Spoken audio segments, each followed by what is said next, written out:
Hello, it's me, Chaff Commander Coffee, back with another episode of Dominions4 Thrones of Ascension. It is early winter in the 5th year of the Ascension Wars, and we are continuing to prepare for our invasion further eastward into Valanis. Our army is building at quite a fast pace, so it may be year 6 where we think about marching out on our neighbours. We have some interesting events this turn, as well as casting some more of our advanced magic we just researched. So I'm going to take a look immediately at this terracotta army, because I'm interested to see how good these terracotta soldiers are. So we did indeed summon 25 of these men for 8 fire gems? 8 fire gems for a terracotta soldier. Now they are magic beings, so I will need that kind of leadership for them, which may be problematic. They are poor amphibians, so they would be incredibly slow underwater, and they would have terrible attack and defense skills. But I might be able to use them for that. I doubt it, but we may be able to, maybe. They have map movement 3, so they can keep up with my goblin army, which is good. I mean, they'll never tire out, they are just clay men, so they can just keep marching. They have decent magic resistance, very good fire resistance and poison resistance, which synergizes well with my magic paths that I have decent access to. And they're also pierce and slashing resistant. These may only have 7 hit points, but they're quite difficult to kill using anything but blunt weapons. Now I am aware both Emozar and Modi having a lot of foul spawn, it's quite difficult to tell what weapons they are going to use. So the resistances will be useful. They will definitely have piercing and slashing in their armament, but how much blunt damage they have is another question. I'm not sure is the answer for it. They could have as much as they want. They are foul spawn. And Emozar, I am aware, they have a fair amount of sword infantry, but they also have Morning Star infantry. Now the Morning Star infantry are using a blunt weapon. So the terracotta soldiers, they can absorb evocations from my own wizards, so I can carelessly throw fire spells into my own ranks if my ranks are made of these terracotta soldiers. But they might not last very long. However, there is 25 of them every time I cast a spell, so I am going to keep amassing them. However, I am going to have to find a way to start leading large amounts of magical units. My wizards can only really command 35, and that's the one with the flaming helmet. Normally it's only about 30 magic beings, so it's going to be difficult to move them around. Anyway, back with the messages. We cast some more site searching spells. We are starting to find some more nature sites. Found one in Umbor here, the Grove of Fertility, which produces 1 nature gem, which is good. Always take another nature gem. I think you were constructing, weren't you? Let's build a supply storage. Just whilst I remember, you can do that. And you built something, didn't you? Yes. I think you can move up to the surface and start helping with these things. Wait, I still have a diseased goblin here. Interesting. I'm surprised he hasn't died yet. Anyway, back to the messages. Still capturing blood slaves. I'll just go over where we're hunting. This seems to be fine. We have blood slaves in Duvan. Seems to be fine. And in Mexico, which is also fine. I can have my blood hunters resume in Brightgate, and I can have them resume in Saltnoham as well. We will be coming back to Saltnoham later. An unexpected event has occurred in Deepwood Gore. A prospector genius has found a small gold deposit, 390 gold. It's very nice. And an unexpected event has occurred in Witherland. A local slave lord is seeking absolution for his sins.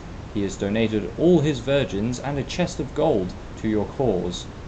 Absolution for your sins. Keep bringing the blood slaves, and then I'll absolve you. That is Sol's proclamation. I'll take more blood slaves. And your gold. Yeah, you are forgiven for all your slave driving. Yes. But if you want to go back and do some more, Solve will allow you to do so. The goblins are not against taking loads and loads of blood slaves. Now, the most interesting event was that we have gained our second hero, Haki, or Hark. I'm not sure how I want to pronounce that. I think Hark is quite cool. So it will be Hark the hero. Hark is a goblin hero. He has very good magic resistance and very strong morale. Same hit points and strength, or slightly higher hit points than a normal Vati, but same strength. Decent attack and defense skills, slightly higher than average precision, fairly weak armor, but he has a magic hatchet. His perhaps most interesting feat is the fact that he is slightly elementally resistant. I'm not sure how I'm going to make use of this, but we will make use of it. So, I think the best way to make use of this really is for him to... yes, it's for Hark here to wear some elemental resistant armor and then become an evocation sponge.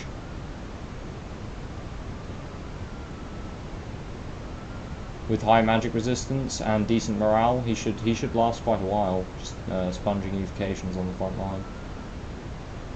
So he is sacred as well, so he will get blessed by my god, which improves his fire resistance already to 10. So he is quite fire resistant already. We will be keeping him around. In fact, what I'm going to do is have my barbarian chieftain here. He's going to go to patrolling. I'm going to have Hark here enter for combat training. He does have 40 leadership, so I can use him as a commander as well. So at the very least, I can boost his leadership value by giving him some experience. So I will be doing that. In fact, he can take these 40 sacred goblins right now. In fact, what I will do is set him to...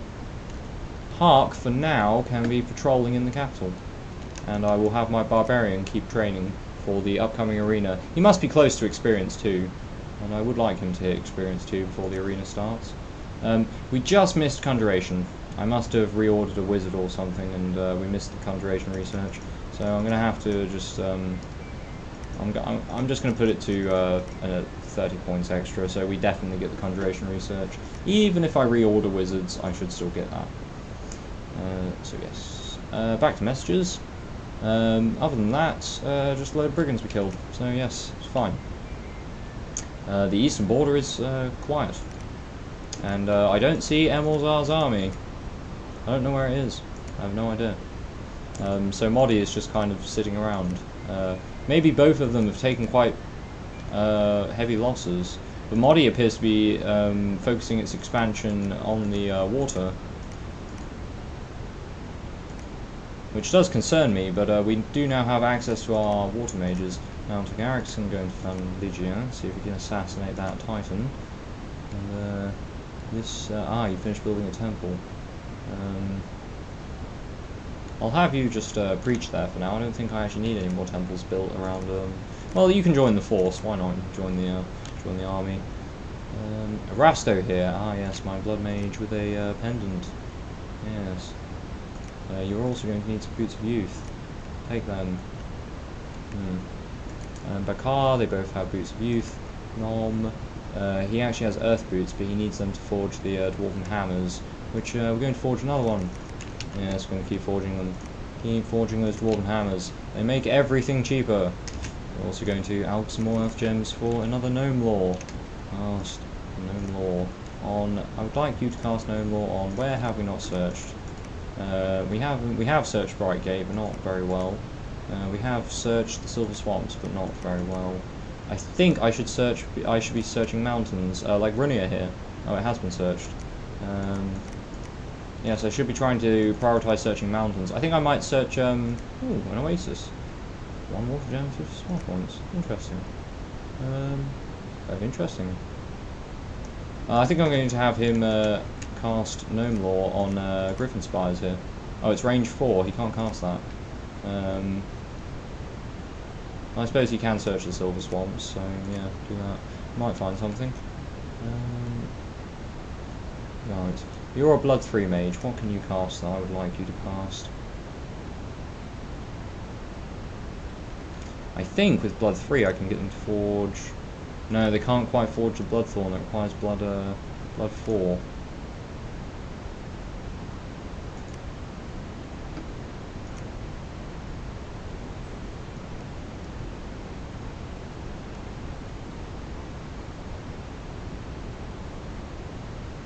Interesting. Very interesting.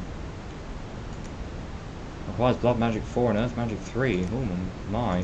That requires Father Ill-Earth to make that, effectively.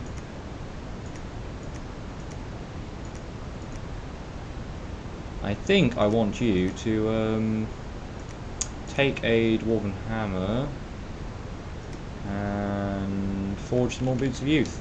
We're going to need lots of Boots of Youth in the meantime, for the purposes of training more Paramount Pontifexes. So yes, we will start getting more of them. Badawi, you can wear this nice swanky flaming helmet. And now Solve, I'm going to change Solve, who is now in his Archmage mode. He's not going to do all of that. In fact, he doesn't even need this anymore. Badawi here is going to be my Flaming Arrows caster. He is going to enter the battlefield, he is going to cast Flaming Arrows, and then he is going to do nothing. He's going to sit there and not cast any spells. Actually, he has Blood Magic, doesn't he? I'm going to have him cast Flaming Arrows, which will use up most of his fatigue, I think. Yes, fatigue. He will only just will he reinvigorate? He has now negative. His old age is causing a problem. Alright. Well, we will have Badawi cast Flaming Arrows. That will be his job. I will also... I am tempted to make him join the Sabbath after casting Flaming Arrows, and then getting him to cast Reinvigoration. But becoming a Sabbath Master costs fatigue, so I think it would knock him out. But I could have him cast Sabbath Master, and then cast spells. Cast something like... what? You've got quite high fire magic, so you could spam Prison Fire.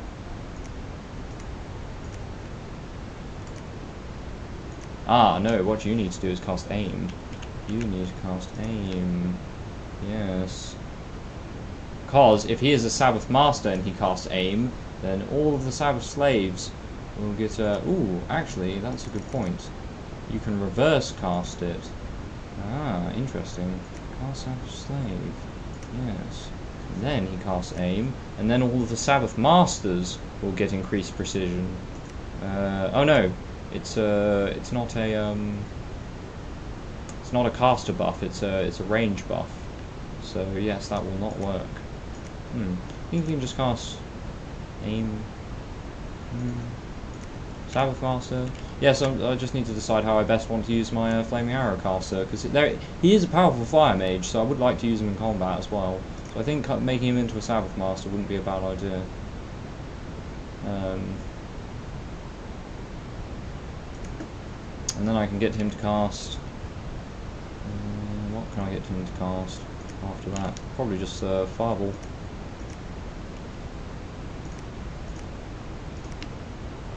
After Aim. And I will set Badawi off to one side with some other evocation mages.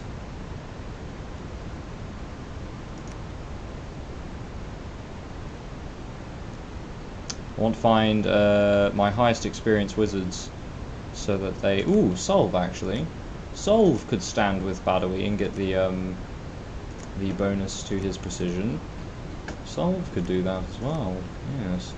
Solve, you should do that. Solve, I would like you to cast Sabbath Master. And then, you are free to cast whatever you want, Solve. Just go mad. I'm not even going to ask him to be careful with magic gems. I want him to literally just cast whatever he wants. In fact, Solve, you can take 20 Blood Slaves and 10 Fire Gems with you. Because you are my gods, and you are allowed to go a bit crazy on magic. You are allowed to do that. Badawi, in fact, I want to give you 10 Blood Slaves as well, just to be on the safe side. So these two are going to be some of my evocation cannons, and I would also like to get a Paramount Pontifex with... I'm wondering what I could do. I have thought of a use for these water mages. Yes, I have thought of a use for them. I totally forgot I could do this, and I will be doing it. So, let us stop. You were forging. Right, let's sort this out. Let us sort this out first. You are going to be a forger. My top one here. You shall forge items. You are going to forge water bracelets. That's what you are going to do. And you are going to receive a water bracelet. You're going to receive a water lens and a water bracelet. And you are going to receive a water lens and a water bracelet. And the two of them are going to cast sight searching for water sites. I think they can do that. Or is that does that require conjuration 4 or 3? I can't remember. It's Voice of Apsu, isn't it? Voice of Apsu. Here we go. Yes, I do need. I will need my conjuration 4. So I'm going to beeline to conjuration 4 to get Voice of Apsu, so I can sight search for water sites as well.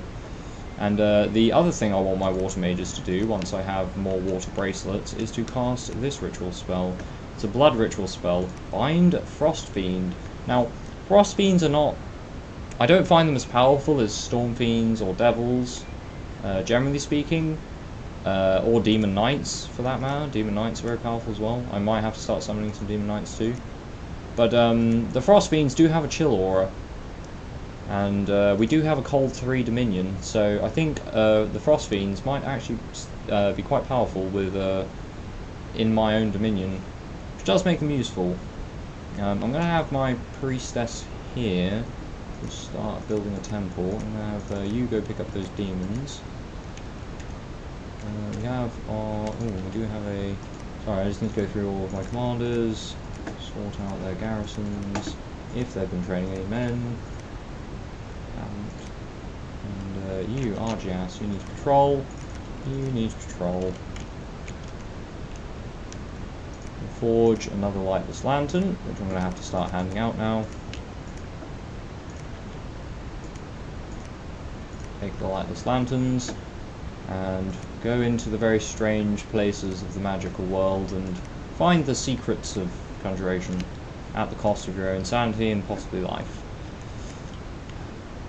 It's just how it's going to have to be. If Self wants to conquer Volantis, we need every edge we can get, and if that costs a few wizards, that will have to do.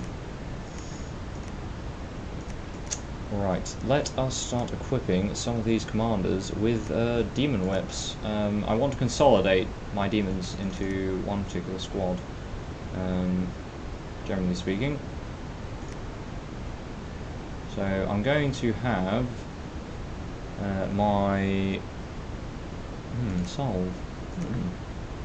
Solve in human form could lead demons. In fact, he could lead quite a lot of them if he was to, say, wield one of these demon whips and wear the boots of youth. That will give reinvigoration, which is very useful, so I think I'm going to equip Solve with some boots of youth just to just so that he has reinvigoration. I am also going to cast Blood Feast, which heals afflictions. Now, I did say I didn't want to do this because they would start eating the population. If it doesn't always happen, but sometimes they will start eating the population. But he's a bloodthirsty fire dragon, so yes, I will have him cast that to cure his weakness. His weakness will be cured, and he will have more strength again. So that is good. And I would like my god in top fighting condition for when we invade. Right, basically, just I have wizards, so I need to move. Oh, you can move up north. And have our scouts keep moving around. Badawi and Solve. Right, Badawi, you can forge, can you? I mean, I would like. I did want to make some anti-lightning magic for this assassin here, but he is just going to fly in and attack Zeus immediately, so that shouldn't be an issue. And if I put him at the back of the map, he'll be out of range of the Titan's most powerful evocation spells, so he should be okay. He just needs to fly in and get one hit for the poison. That's all he really needs. That's all he really needs. And for the Medallion of Vengeance to do the rest of the work. And then we can get rid of that Titan. Hopefully. If this doesn't work, then it will be quite unfortunate, but we can actually send a proper army to go deal with that later. Let's deal with that later. Star of Thraldom. False Fetters. Ah, this is the Staff of Storms. I'm not sure why it requires Air Magic 1 and 4. I think that might be a bug. It's probably just a bug. Bow of War. Now, if I had a hero who got Heroic Precision, I would actually give him Bow of War, but yeah, no point.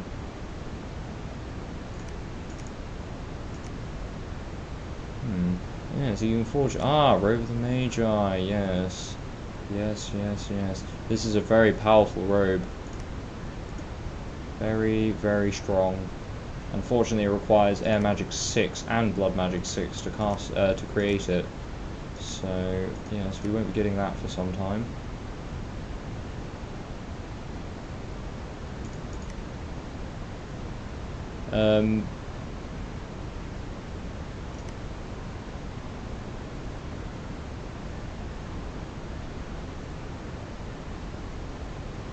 I'm just looking for useful air magic items that I might want, because I can't craft very many air magic items, having only one wizard that can do it.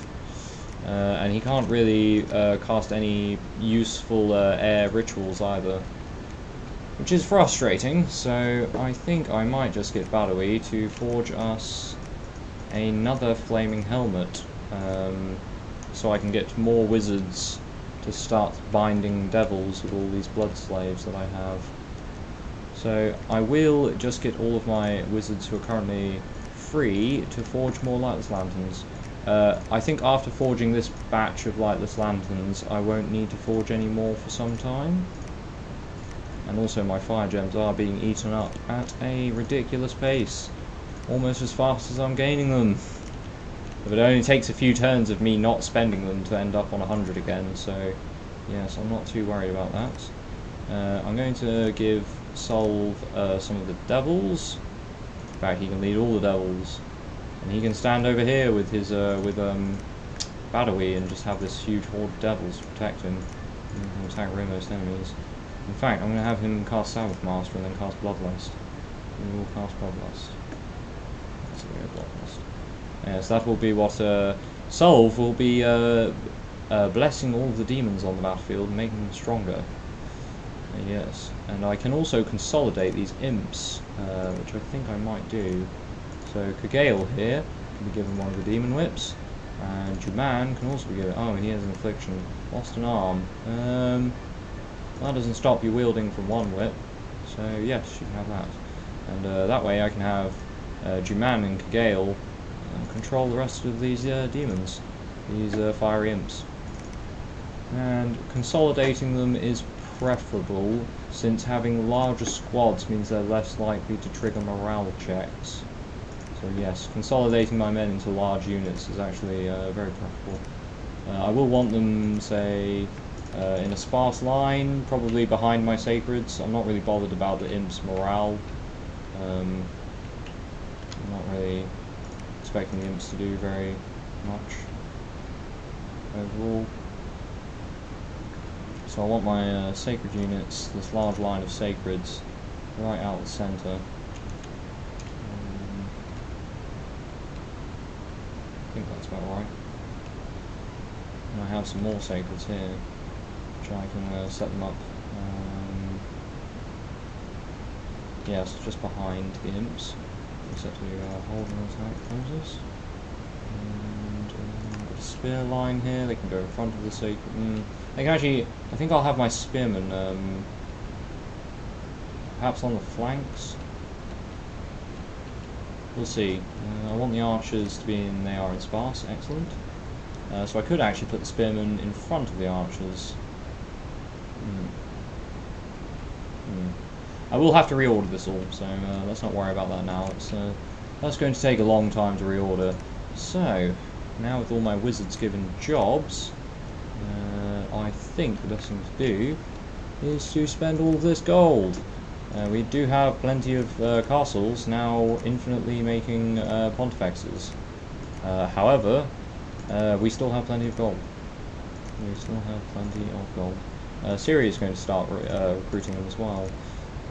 Because more wizards, more research. More research, more huge demons. More huge demons, more fun.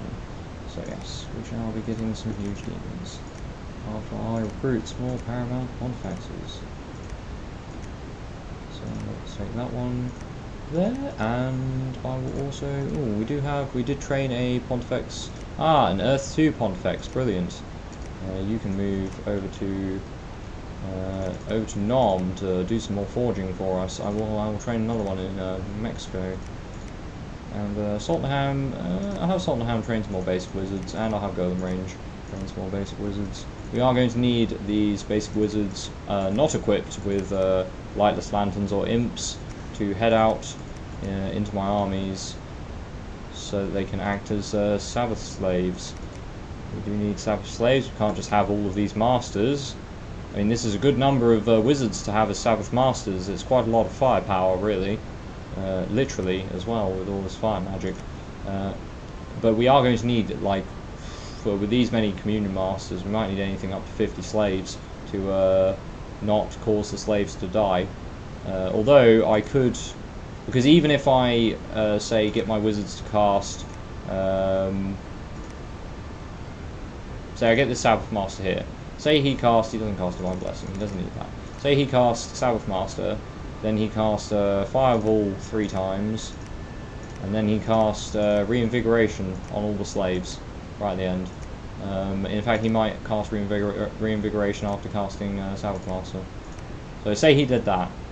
As soon as all my wizards went off script, they wouldn't cast Reinvigoration. They probably would never cast this. Which is annoying, because it means that all the slaves will eventually die if the battle goes on for long enough. Which it could very well do. But that's the kind of thing I will have my men set to do. We will be casting Fanaticism though, and I think I will have a large enough communion to do that, so we will cast Fanaticism. I just don't want all these banishment casts. In fact, you're going to be another one of my special casters. I think as long as I think if I have one mage casting Reinvigoration every turn, that could be quite powerful. Just to make sure that my army never runs out of fatigue, or my Sabbath never runs out of fatigue. So this is going to be my setup for these. These are sort of my 2 special Sabbath Masters, right at the top of the stack, so they cast their spells nice and early. So at the start of the casting round, this Pontifex will cast Reinvigoration, clear all of the fatigue from creating the Sabbath, and then the next one will cast Fanaticism, followed by Reinvigoration in the next round, etc., etc. This is going to be more what my basic Sabbath Masters are going to look more like this. They're going to cast Sabbath Master, and then they will be spamming whatever my highest level spell is available that I think will be useful. So something like Fireball. Fireball's nice to spam, it's nice and basic. Should do some good damage. Spam Fireball. And then after they finish casting Fireball, just throw whatever they want at the opponents. So that would be my basic command.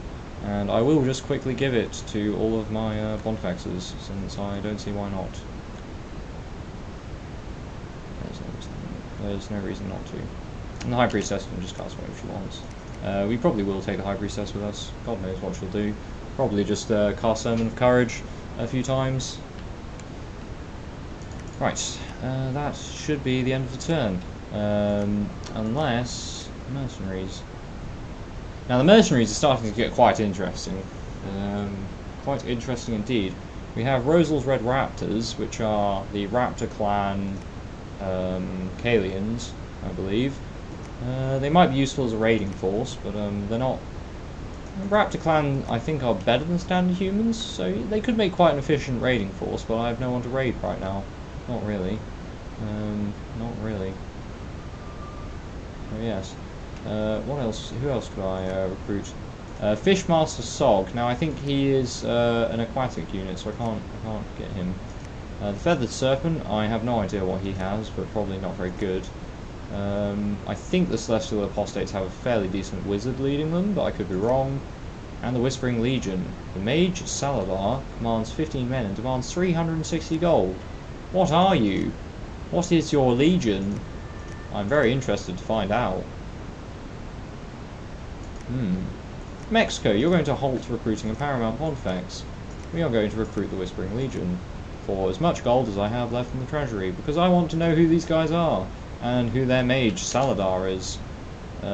Saladar may end up... The Whispering Legion, maybe Death and Astral? Which, to be honest, I could do with a Death and Astral mage. An Astral mage could use up all these pearls. Maybe he could cast... if I got Enchantment 5, he could cast Eyes of God for me, with some boosters, which he could forge himself, so, because my construction's high enough for him to do that. Yes. Alright, so the plan is, Conjuration 4, to get Voice of Apsu to start doing some water site searching. We're continuing to forge a hell of a lot of items, because we're going to need them. Training more high-level wizards. Going to try and outfit as many of these level 1 mages as we need with lightless lanterns. We're going to carry on producing terracotta soldiers, though I do need to find a way to give them decent magic command on my units. Not demon or undead command, they need magic command, which I'm not sure how I'm going to do. I thought there would be some kind of nature-based helmet or some such, but it doesn't appear that there is. Does not appear that there is. Oh yes, you need to cast Haruspex, not let's cast Haruspex. Good stuff. This mage is still moving. Yes.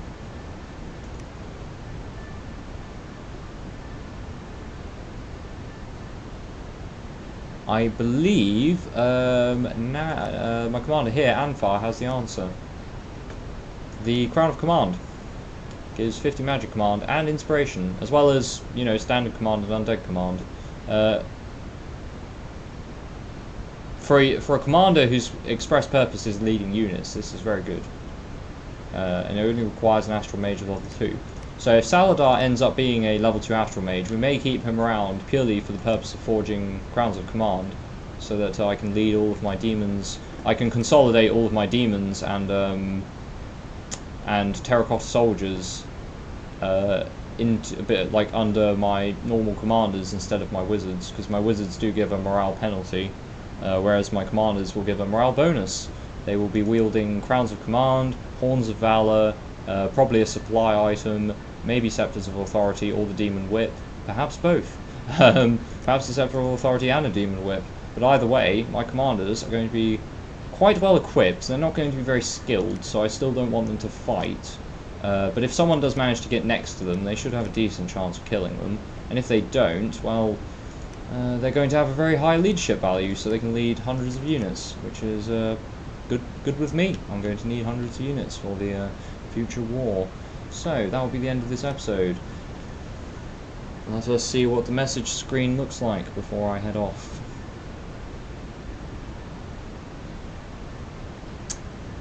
Winter. In Year 5 of the Ascension Wars, we have received a message from Lunawati. Now, if you remember what I said earlier about the AI sending messages, this can mean one of two things.